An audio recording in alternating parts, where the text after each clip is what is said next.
दोस्तों 2017 में हमने एक म्यूचुअल फंड में लमसम इन्वेस्ट किया था 50,000, लेकिन किसी कारणवश 2020 में हमने वो 50,000 रुपीज रिडीम कर लिए।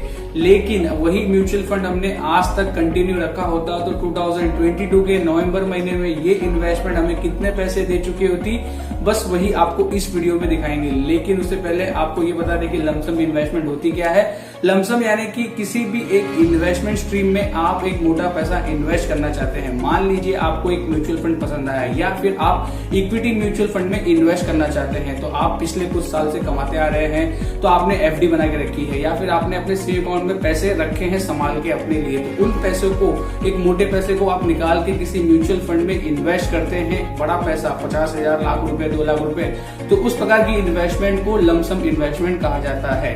तो आपको आगे वीडियो में यही दिखाएंगे कि अगर हमने वो गलती नहीं की होती तो आज हमारे पास एक अच्छा खासा अमाउंट होता 50K के इन्वेस्टमेंट पे। उससे पहले अगर आप चैनल पे पहली बार आए हैं तो चैनल को जरूर सब्सक्राइब कीजिए। इस प्रकार के और वीडियोस पाने के लिए हम एटलीस्ट वीक में 2 वीडियो डालने की कोशिश कर रहे हैं, जिससे आपकी म्यूचुअल फंड की नॉलेज को और इंक्रीज कर सके। तो चलिए वीडियो को शुरू करते हैं। तो दोस्तों अब हम और आप आ गए हैं स्क्रीन के ऊपर। स्क्रीन के ऊपर आपको दिखाई दे रहा होगा कि नवंबर 23, 2017 के दिन हमने Reliance small cap mutual fund में एक लमसम इन्वेस्ट किया था 10,000 रुपीज का। तब इस म्यूचुअल फंड की जो एनएवी थी वो 43.79 रुपीज थी, और इस एनएवी के वजह से 10,000 की इन्वेस्टमेंट के बाद हमें जो यूनिट्स मिले थे वो 228.37 थे।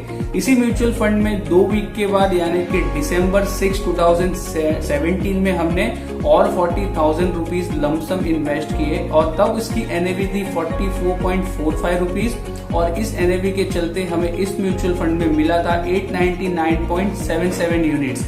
यानी कि इन दोनों को कंबाइन कर दे तो इस म्यूचुअल फंड में 50,000 रुपीज हमने लमसम इन्वेस्ट कर दिया था 2 वीक के अंदर, और हमें टोटल यूनिट्स अलॉट हुए थे 1128।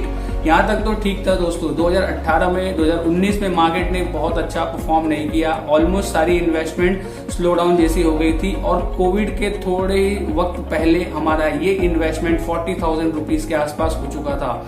10,000 रुपीज का ऑलमोस्ट लॉस हो गया था हमें इस इन्वेस्टमेंट पे। और कोविड जैसे ही आया और कोविड के आते ही मार्केट में और ज्यादा पैनिक हो गया, जिस वजह से ये म्यूचुअल फंड की वैल्यूज घट के, हमारे इन्वेस्टमेंट की वैल्यू घट के ऑलमोस्ट 29-30,000 रुपीज हो गई।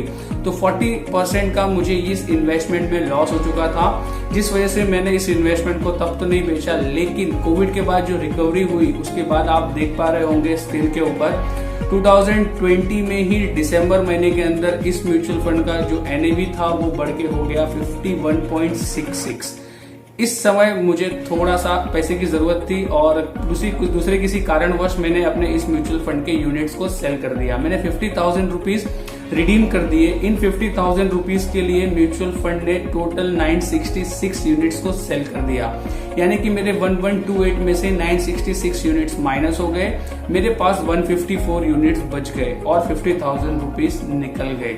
यहाँ तक थी मेरी कहानी लमसम की। अब आगे हम आपको दिखाते हैं कि ये म्यूचुअल फंड करेंटली किस एनएवी पे बैठा है, और इस म्यूचुअल फंड में हम अभी तक बने होते तो इन 5 सालों में हमारी इन्वेस्टमेंट की क्या वैल्यू हो गई होती, और इसी पैसे को हमने इक्विटी के अलावा अगर गोल्ड या एफडी में इन्वेस्ट किया होता तो उसकी क्या वैल्यूज होती। तो दोस्तों ये तो थी अभी तक की हमारी लमसम की कहानी। अब बात करते हैं इसी म्यूचुअल फंड की लेटेस्ट एनएवी क्या है करंट मार्केट सिनेरियो में। तो देखिए Nippon India small cap mutual fund की लेटेस्ट एनएवी 100.40 है। हमने जब इसे परचेस किया था तब ये 43-44 रुपीज का एवरेज था, लेकिन करेंटली ये पिछले 2 साल में बहुत ही अच्छा परफॉर्मेंस दे चुका है, बहुत ही अच्छे रिटर्न दे चुका है, जिस वजह से इसकी लेटेस्ट एनएवी 100.4 की दिख रही है।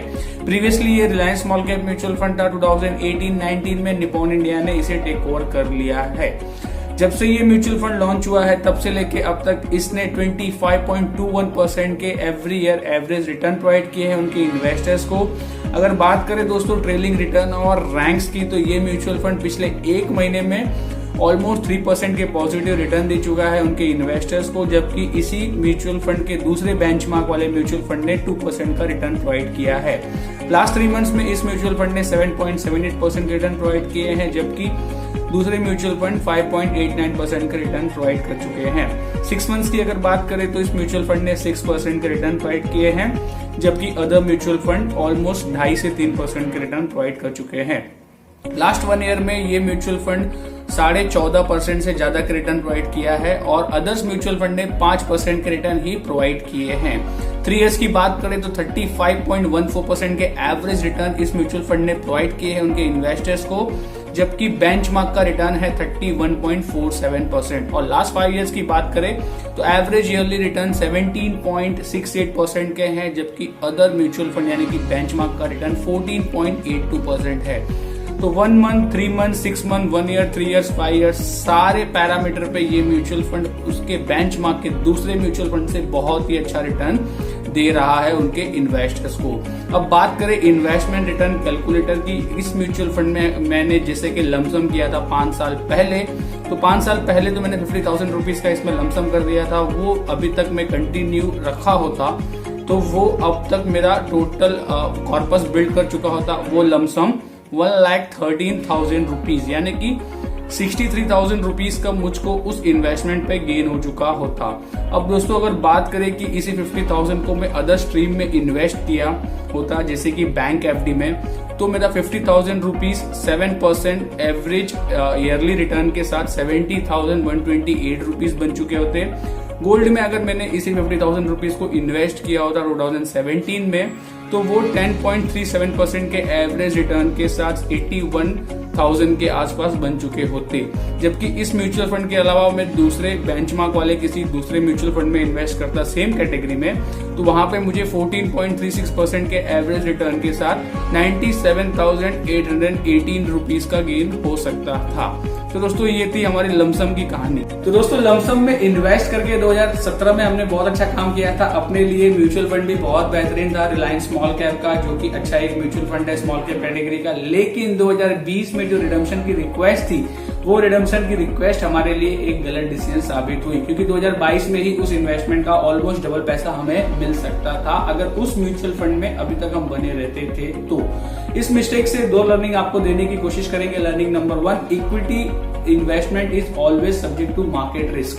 आप हमेशा इक्विटी में इन्वेस्ट करेंगे तो आपका टाइम फ्रेम लेके आप बिल्कुल भी मत चलिए। इक्विटी को आप प्रिडिक्ट करने की कोशिश मत कीजिए कि 2 साल बाद अगर आपको पैसे की जरूरत है तो 2 साल बाद आप पैसे इक्विटी से निकालेंगे, लेकिन वो 2 साल के बाद के वक्त में मार्केट अगर डाउन होगा तो आपकी इन्वेस्टमेंट भी डाउन हो जाएगी और आप रिडीम करेंगे तो आपको नुकसान हो सकता है। लर्निंग नंबर 2, जो भी इन्वेस्टमेंट है वो एक आपके छोटे पौधे की तरह है। छोटा छोटा आप इन्वेस्टमेंट करके छोटे छोटे पौधे लगा रहे हैं अपने लिए, ताकि फ्यूचर में ये पौधे एक बड़ा पेड़ बन जाए और उस पेड़ की छाया के नीचे बैठ के आप इंजॉय कर सके, यानी कि उस इन्वेस्टमेंट को निकाल के आप आगे फ्यूचर में अपने लिए अच्छा सा बेहतरीन सा एंजॉय वाला काम कर सके।